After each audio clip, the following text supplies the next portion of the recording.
অসমৰ মুখ্যমন্ত্ৰী ডাঙৰীয়া, আপোনাৰ কি অসমৰ মুছলমানৰ প্ৰতি অকমানো দয়া নাই নেকি? অকমানো মৰম নহয় নেকি আপোনাৰ মুছলমানৰ প্ৰতি? আমি কি অন্যায় কৰিছো কৈ দিয়ক না। আমি কোনো অন্যায় কৰা নাই অসমৰ মুখ্যমন্ত্ৰী ডাঙৰীয়া। আমাৰ কি ভুল আছে কওক আপুনি, আমি ভুলটো মানি লওক। অসমৰ মুখ্যমন্ত্ৰী ডাঙৰীয়া, আপুনি ৰাজহুৱাকে কৈ দিয়ক অসমৰ মুছলমান কি কৰিব লাগে। আমি সেইটোৱে কৰিম, আপুনি এনেকৈ আৰু আমাক হত্যা নকৰিব। আমি জানো আমি যিমানে প্ৰতিবাদ কৰিম আপুনি সিমানে উচ্ছেদ কৰিব, সিমানে আমাৰ মানুহক হত্যা কৰিব। অসমৰ মুখ্যমন্ত্ৰী ডাঙৰীয়া, মই আপোনাৰ লগত ৱাদা কৰিলো, আপুনি যিটো কৰিব দিব অসমৰ মানুহৰ হাত ভৰি ধৰি আমি সেইটোৱে কৰিম, কিন্তু আমাক এনেকৈ হত্যা নকৰিব। আমাক এনেকৈ আৰু হত্যা নকৰিব, আমি কোলাব পৰা নাই। এওঁ কৈছে, মুখ্যমন্ত্ৰী মহোদয়, আমাৰ প্ৰতি আপোনাৰ অকণমানো দয়া নাই নেকি? নাই, তোমালোকৰ প্ৰতি আমাৰ অকণমানো দয়া নাই। দয়া নাই, ক্ষমা নাই। আৰু দয়া আৰু ক্ষমা তোমালোকক যদি কৰা হয় তেতিয়াহ'লে সেয়া ডাঙৰ ভুল কৰা হ'ব। হয়নে নহয় অসমীয়া ৰাইজ, কথাষাৰ কওক। তোমালোকৰ এই যে আজি পৰিস্থিতিটোত তুমি যে আজি হুক হুকাই কান্দিছা, ইয়াৰ আঁৰত কিন্তু তোমালোকৰ কুটিলতা সোমাই আছে, তোমালোকৰ যি জেহাদ মৌলবাদ সোমাই আছে সেয়া আমি বেছ চিনি পাওঁ। তোমালোকে হিটলাৰীৰ শাসনৰ কথা কৈ থকা, ইহুদীসকলক অন্যায় কৰিছিল, আৰু সেই হিটলাৰীৰ শাসন আজি গোটেই বিশ্বত কোনে গ্ৰহণ কৰিলে গম পাইছানে? সেই পৰম্পৰাটো মুছলমানে লৈছে। ইহুদীসকলক ধৰি য'তেই পাব ত'তেই মাৰিব। আৰু তোমালোকৰ বায়ানবোৰ, তোমালোকৰ শাস্ত্ৰ নপঢ়িব পাৰোঁ, কিন্তু তোমালোকৰ মানুহেই কৰা বায়ানবোৰ আমি শুনি আছোঁ নহয়। তোমালোকে কি বুলি কোৱা? কাফেৰ, চিৰিক আৰু কি পিৰিক, এইবিলাক মানুহ নহয়, কেৱল তোমালোকহে মানুহ। হুৰ ৭২ হুৰলৈ তোমালোক যাবা। তোমালোকৰ প্ৰতি আমাৰ দয়া আৰু ক্ষমা নাই। যদি তুমি অসমীয়া হোৱা, প্ৰশ্নটো বুজি লোৱা, যদি তুমি অসমৰ অসমীয়া খিলঞ্জীয়া মুছলমান হোৱা, প্ৰশ্নবোধক নিজেই কৰি চোৱা, তেতিয়াহ'লে তোমাৰ জীৱন নিৰ্বাহৰ ব্যৱস্থা অসম চৰকাৰে কৰি দিব, ক'ৰবাত কেনেবাকৈ অকণমান নিশ্চিত থকা। কিন্তু এইটো তুমি নাভাবিবা যে তুমি অসমৰ খিলঞ্জীয়া হলা বুলিয়েই তোমালোকে অসমৰ এই বনাঞ্চলসমূহ, ফৰেষ্ট এৰিয়াসমূহ তোমালোকে গৈ দখল কৰিবা, আৰু গাহৰিয়ে তোলাৰ দৰে এগাল এগাল ল'ৰা ছোৱালী জন্ম দি গোটেইগাল তোমালোকে অকুপাইড কৰিবা, আৰু তাকে এভেকশ্যন কৰিব গ'লে তোমালোকক ক্ষতিপূৰণ দিব লাগিব। এইটো কেনেকুৱা কথা? যিহেতু দখল কৰিছে, গতিকে সেইখিনি এভেকশ্যন চৰকাৰে কৰিছে আৰু কৰিবই লাগিব। আমি সেইটোৱেই বিচাৰোঁ। বেদখলমুক্ত কৰিব লাগে চৰকাৰী জমিনসমূহ, আৰু লগতে যিসকল বিদেশী মুছলমান, সেই সকলোবোৰকে আমি অসমৰ পৰা গুচি যোৱাটো বিচাৰোঁ। যদি তুমি প্ৰকৃততে অসমীয়া মুছলমান হোৱা, তোমাৰ যদি ঘৰ বাৰী ব্ৰহ্মপুত্ৰই উটুৱাই লৈ গ'ল, কিবা ক্ষয় ক্ষতি হ'ল, চৰকাৰক আবেদন কৰা, তুমি জেগা পাবা। কিন্তু আজি যিবোৰ মানুহক এভেকশ্যন কৰা হৈছে সেইবোৰ অসমীয়া মুছলমান হয় জানো? যাৰ মুখত জিভাত অসমীয়া ভাষা ঘূৰি নাহে। বাতৰিসমূহত দেখি আছোঁ নহয়, যেতিয়া আমাৰ বাতৰিৱালা ককাইদেউহঁতে সেইটো লৈ গৈ মুখত লগাই দিয়েগৈ, কি ভাষাত কথা পাতে আমি সেইখিনি দেখি আছোঁ, শুনি আছোঁ। যদি তুমি এজন অসমীয়া খিলঞ্জীয়া হোৱা, আৰু তোমাৰ যদি ঘৰ মাটি ভেটি যদি চৰকাৰে উচ্ছেদ কৰিছে, তেতিয়াহ'লে চৰকাৰক আবেদন কৰা, নিশ্চিত তুমি পাবা। কিন্তু একেই দাড়ি টুপি লুংগি দেখি ধৰ্মীয় তুমি সেই বান্ধোনৰ খাতিৰত গৈ পেলাই যদি তুমি কান্দিবলৈ গৈছা, তেতিয়াহ'লে তোমাৰ সেই চকু পানীৰ মূল্য নাই। কথাষাৰ মনত ৰাখিবা। এতিয়া কৈছা তোমালোকৰ কি ভুল, কি বেয়া দেখিলে। তোমালোকৰ বেয়া দেখাখিনি যদি মই কওঁ, বেয়া নাপাবা। প্ৰথম কথা, আমি সকলো মানুহ, তুমি মুছলমান হোৱা তাত আমাৰ কোনো আপত্তি নাই। আব্দুল কালাম আমি সকলোৱে জানো, আৰু বহুজন স্বনামধন্য অসমৰ অসমীয়া মুছলমানো আমাৰ চিনাকি। সেইসকল কাহানিও সন্দেহৰ তেখেতলোক আৱৰ্তত নপৰে। কিন্তু তোমালোক তোমালোকে দেখাতে এজন অসমীয়া বুলি ক'ব খোজা কেৱল অসমৰ শশাগৰা যি সুবিধাসমূহ ল'বলৈ কাৰণে, আৰু ভিতৰি তোমালোকৰ পাকচক্ৰ কি, মুখত অসমীয়া বুলি কৈ গোটেই অসমখনকে তোমালোকে দখল কৰা তোমালোকৰ যি উদ্দেশ্য, সেয়া আমি ভালকৈ বুজি পাইছোঁ। তোমালোকক আমি ক'ত ক'ত বেয়া পাওঁ, প্ৰথম কথাটো কওঁ, পাৰিবা জানো তোমালোকৰ হেনো বোলে শৰীয়ত আৰু কি কি সেইবিলাক বোলে তোমালোকৰ মুখ্য, দেশৰ সংবিধান তথা এইখন যে ভাৰতবৰ্ষ সনাতন সভ্যতাৰ দেশ, ইয়াৰ যে সন্মান মৰ্যাদা যে অটুট ৰাখিব লাগিব, সেয়া তোমালোকে ভূক্ষেপ নকৰা। তোমালোকে ছেকুলাৰিজমৰ কথা কৈ পেলাই তোমালোকে ভাৰত ভূমিক কলুষিত কৰিবলৈ অকণো কুণ্ঠাবোধ নকৰা। তুমি যে সিদিনা উপলুঙা কৰিছিলা, গাই যদি মাতা হয় তেতিয়াহ'লে মানে ভেজ, মহ, ছাগলী, বকৰা এইবিলাক কি বাপেক হ'ব নেকি? চোৱা, গৰু আমাৰ জন্তু। অসমৰ অসমীয়াই গৰুক জন্তু বুলি কয়, কিন্তু মাতৃ বুলি দিয়া সেই সন্মানসূচক বাক্যশাৰীৰ পৰা কোনো ধৰণে অসমীয়াই কেতিয়াও কম তেখেতলোকক সন্মান নকৰে। হয়তো ভাৰতবৰ্ষত অন্য কোনো ৰাজ্যত তেনেকৈ নকৰে, গৰুক অসমীয়াই যেনেকৈ মান্যতা দিয়ে।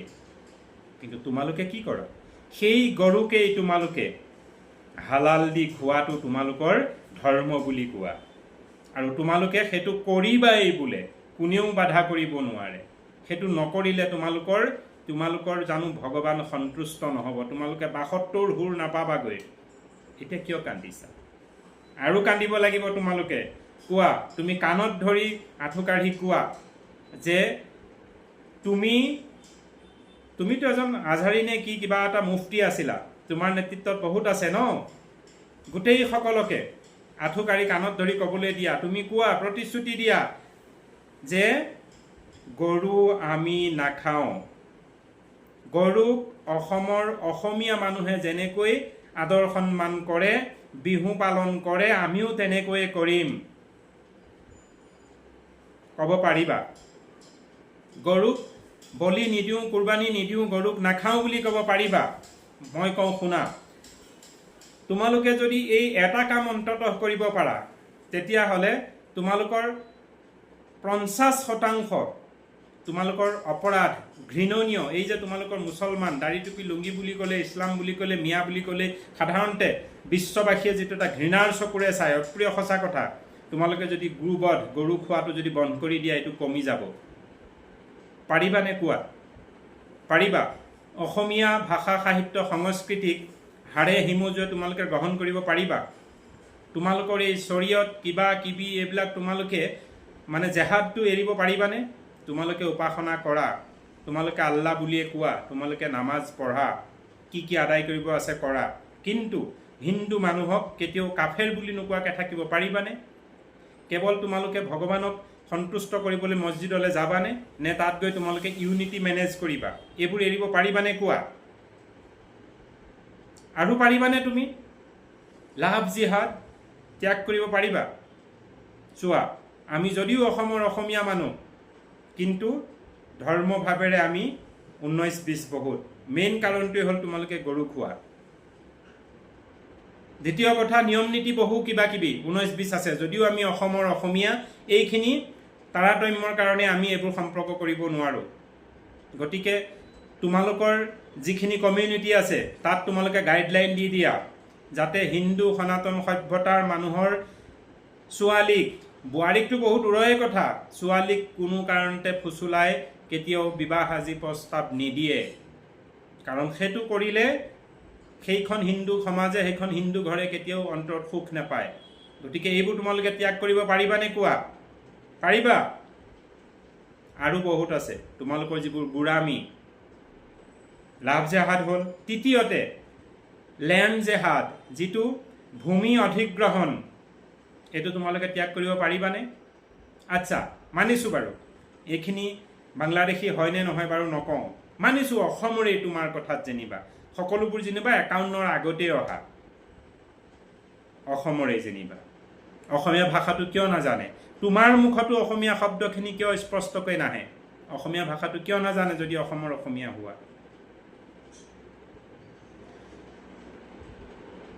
এই লেণ্ড জেহাদটো তোমালোকে ত্যাগ কৰিবানে? তোমালোকৰ নিশ্চয় ক'ৰবাত ক'ৰবাত ঘৰ আছে, আজি যিবোৰ এভেকশ্যন হৈছে, যিবিলাকে চৰকাৰী ভূমি দখল কৰি ৰাখিছে, সেইখিনি এনেকুৱা নহয়, হয়তো ক'ৰবাত শতকৰা 2জন মানুহৰ হয়তো ভূমি ব্ৰহ্মপুত্ৰৰ গৰাখহনীয়াত গৈছে, কিন্তু এই গোটেই মুখাটো গৰাখহনীয়াত যোৱা নহয়। এই গোটেইখিনিক নিজৰ নিজৰ ঘৰলৈ যাব দিয়া, নিজৰ দেউতাকৰ জমি ঘৰ বাৰী য'ত আছে তাত গৈ থাকিবগৈ দিয়া। চৰকাৰী ভূমি অধিগ্ৰহণ কৰাটো, দখল কৰাটো বন্ধ কৰা। পাৰিবানে? যদি পাৰাই, আজি এনেকৈ কান্দা কি যুক্তি আছে? সেইখিনিক টালি টোপোলা বান্ধি ঘৰলৈ যাব দিয়া। কেইবাটাও উচ্ছেদ ইতিমধ্যে হৈ গ'ল। সেইখিনি মানুহে খবৰ পায়ে গাড়ী ভৰাই মালবোৰ লৈ ক'লৈ গৈছিল? বাংলাদেশলৈ যোৱা নাই নহয়, অসমৰে অন্য তেওঁলোকৰ য'ত ঘাই ঘৰ তালৈ তেওঁলোক গৈছিলেগৈ। তেওঁলোকৰ ঘৰ বাৰী জমি সকলোবোৰ আছে, তাত যাবলৈ দিয়া। চৰকাৰী ভূমিবোৰ তোমালোকে দখল কৰিছা, এইটো কেনেকুৱা কথা? এইটোতো ভুল কৰিছা ন? লাভ জিহাদ এৰি দিয়া, এই লেণ্ড জেহাদটো এৰি দিয়া, গোবৰটো এৰি দিয়া। তোমালোকৰ আৰু যিমানবোৰ জেহাদ আছে, মৌলবাদ, এই জেহাদবোৰ তোমালোকে এৰি দিয়া। আৰু এটা ডাঙৰ জেহাদ কি জানানে তোমালোকৰ? সেইটো এৰিব পাৰিবানে কোৱা? সেইটো যে তোমালোকে কোৱা আল্লাই দিয়া দান, আল্লাই দিয়া দান, পেলকে গাহৰিৰ নিচিনা ল'ৰা ছোৱালী তুলিবা আৰু সংৰক্ষণ দিব লাগে, চাকৰি দিব লাগে, নিৰাপত্তা দিব লাগে তোমালোকক মোদী চৰকাৰে। হা, কিয়? সৰু পৰিয়াল সুখী পৰিয়াল বুলি গোটেই ভাৰতবৰ্ষত সনাতন সভ্যতা হিন্দু মানুহে, আনকি খ্ৰীষ্টিয়ান মানুহেও সন্তান কতই যে এটাতেই বন্ধ কৰে, কতই দুটাত কৰে, কতই কিবা কাৰণত 3টা কৰে। ধৰি লোৱা এতিয়া মোৰ বুলি নকওঁ বাৰু, আমাৰ ঈশ্বৰৰ প্ৰসাদ 3টি ল'ৰা, ছোৱালী এজনী হ'ব বুলি ভাবিছিলোঁ, নহ'ল, ল'ৰাই 3টা দিলে বাৰু। গতিকে আমি সিমানতে সামৰিলোঁ। কিন্তু তোমালোকৰ আৰে কোনটো সন্তানৰ কি নাম আব্বাটোৱে বুজিয়ে নাজানেই। এয়া কি আল্লাই দিয়া? তোমালোকৰ এই যিটো বিবেকত তোমালোকৰ চক্ৰান্ত, জনবিস্ফোৰণ কৰা জনজেহাদ, এইটো তোমালোকে ৰোধ কৰিব পাৰিবানে? নোৱাৰা। কিয় নকৰা? তোমালোকৰ আল্লাই কি বেয়া পাব? মানে গাহৰিৰ দৰে এগাল এগালকে তুলিবা আৰু গৈ চৰকাৰী ভূমি তোমালোকে দখল কৰিবা, এইটো কেনেকুৱা কথা? এইটোতো অসম্ভৱ। পাৰিবানে কোৱা? গোবধ, গোহত্যা, গৰু খোৱা, এইটো কাম প্ৰথম এৰিব লাগিব। দ্বিতীয় কথা, লাভ জেহাদ, মানে হিন্দু মহিলাটো দূৰৰ কথা, গাভৰু কোনো কালে কোনো দিনে মুছলমান মানুহে বিয়া পাতিম বুলি প্ৰলোভন আদি কোনো ধৰণৰ প্ৰেম চক্ৰ নচলাব। 3 নম্বৰ লেণ্ড জেহাদ। 4 নম্বৰ এইটো মৌলবাদ, যিবিলাক আপোনালোকৰ জেহাদ, কেৱল কোৰাণ শ্বৰীফ চলিব, আপোনালোকৰ শৰীয়ত চলিব, হিন্দু মানুহক কাফেৰ বুলি কোৱা, চিৰিক বুলি কোৱা, পিৰিক বুলি কোৱা, এইবোৰ আপোনালোকে এৰিব পাৰিবনে? নোৱাৰে। দ্বিতীয়তে মানে একে সৰ্বশেষত যিটো মূল, আপোনালোকে এই যিটো জনসংখ্যা জেহাদ বৃদ্ধি কৰা, এইটো এৰিব লাগিব। আপোনালোকৰ সমাজখনক শিক্ষা দিয়ক যে অতি বেছি 2টা সন্তান তোলাৰ পিছত আৰু যাতে সন্তান নুতোলে। মাটি নাই থাকিবলৈ চৰকাৰী ভূমি দখল কৰি ফুৰিছে আৰু আপোনালোকে এগাল এপাল তুলি কি কৰিবলৈ বিচাৰিছে? কি কৰিবলৈ বিচাৰিছে? আজি কান্দি লাভ নাই। এতিয়া আপোনাক কথা এষাৰ মই আহিছোঁ, আপুনি অসমীয়া হয়নে বাৰু? অসমীয়া মুছলমান হয়নে? মই আপোনাক সুধিছোঁ, যদি হয় আপোনাৰ ভাষাবোৰ কিয় শুদ্ধ নহয়? অসমৰ অসমীয়া মুছলমান যিসকল, তেওঁলোক দেখোন আমি ধৰিবই নোৱাৰোঁ, তেওঁলোকে নামটো নোকোৱালৈকে, তেওঁলোকে পৰিচয়টো নিদিয়ালৈকে যে মই মুছলমান বুলি আমি ধৰিবই নোৱাৰোঁ। ইমান সুন্দৰকৈ ফ্লুৱেণ্ট আমাৰ দৰে কথা পাতে, সেইসকল অসমীয়া মুছলমান হয়। কিন্তু তুমিও জানো অসমীয়া মুছলমান হয়? মোৰ সন্দেহ আছে। গতিকে মই কৈছোঁ, তুমি যদি অসমীয়া মুছলমান হোৱা, তেতিয়াহ'লে তোমাৰ দুৰ্দশাৰ কথা চৰকাৰক আবেদন কৰা। তোমাক এভেকশ্যন কৰিছে, কৰিবই, কাৰণ তোমালোকে অপৰাধ কৰিছা, চৰকাৰী ভূমি দখল কৰিছাগৈ। এতিয়া যদি তুমি প্ৰকৃততে দুৰ্ভগীয়া, নৈয়ে খহাই লৈ গ'ল তোমাৰ ঘৰ বাৰী মাটি, তেতিয়াহ'লে চৰকাৰক আবেদন কৰা। চৰকাৰে নিশ্চিত তোমালোকক অকণমান জেগা দিব। 100 বিঘা মাটি নিদিয়ে, বাৰী ভেটিটো লৈ থাকিবলৈ জেগা দিব। কিন্তু তুমি যাক নেতৃত্ব লৈছা, যাৰ কাৰণে আজি এই যে কান্দিছা তুমি, হিমন্ত বিশ্ব শৰ্মা মহোদয়, আমাৰ ওপৰত কিয় অকণমান দয়া নকৰে? আমি কি ভুল কৰিলোঁ? তোমালোকৰ ভুলখিনি মই কৈ দিছোঁ, আৰু এই ভুলখিনি যদি তোমালোকে স্বীকাৰ কৰি লোৱা, তোমালোক প্ৰকৃততে অসমৰ খিলঞ্জীয়া মুছলমান হোৱা, তেতিয়াহ'লে নিশ্চিত তোমালোকে জীয়াই থাকিবলৈ, জীৱন যাপন কৰিবলৈ এটি ঘৰ, মাটি ভেটি সুবিধা পাবা অন্যসকল মানুহে পোৱাৰ দৰে, যদি তুমি অসমীয়া মুছলমান হোৱা। আৰু যদি নহয় তেতিয়াহ'লে উপায় নাই, তুমি কান্দি লাভ নাই, একো কৰি লাভ নাই। হিমন্ত বিশ্ব শৰ্মাক আমি বহুত বেয়া পাওঁ, বহুত বেয়া পাওঁ। কিমান বেয়া পাওঁ সেইটো মই ভাষাৰে ক'ব নোৱাৰোঁ। আজি দুদিনমানৰ পৰা মোৰ ভিডিঅ'সমূহ দেখি কিছু শ্ৰোতাই ভাবিছে মই বিজেপিৰ চামচা হৈ গ'লোঁ। না বাবা, মোৰ নাম ধৰ্মকান্ত নাথ, মই সদায় অকলে। সত্যটো, মোৰ শত্ৰুপক্ষই যদি ভাল কাম কৰে তাৰ মই প্ৰশংসা কৰোঁ, বেয়া কাম যদি মই নিজেও কৰোঁ তাকো মই সমালোচনা কৰোঁ, মই কিউৰিফাই কৰোঁ, মই কাৰেক্টিভটো বিচাৰি উলিয়াই মই আকৌ শুদ্ধতালৈ আহোঁ।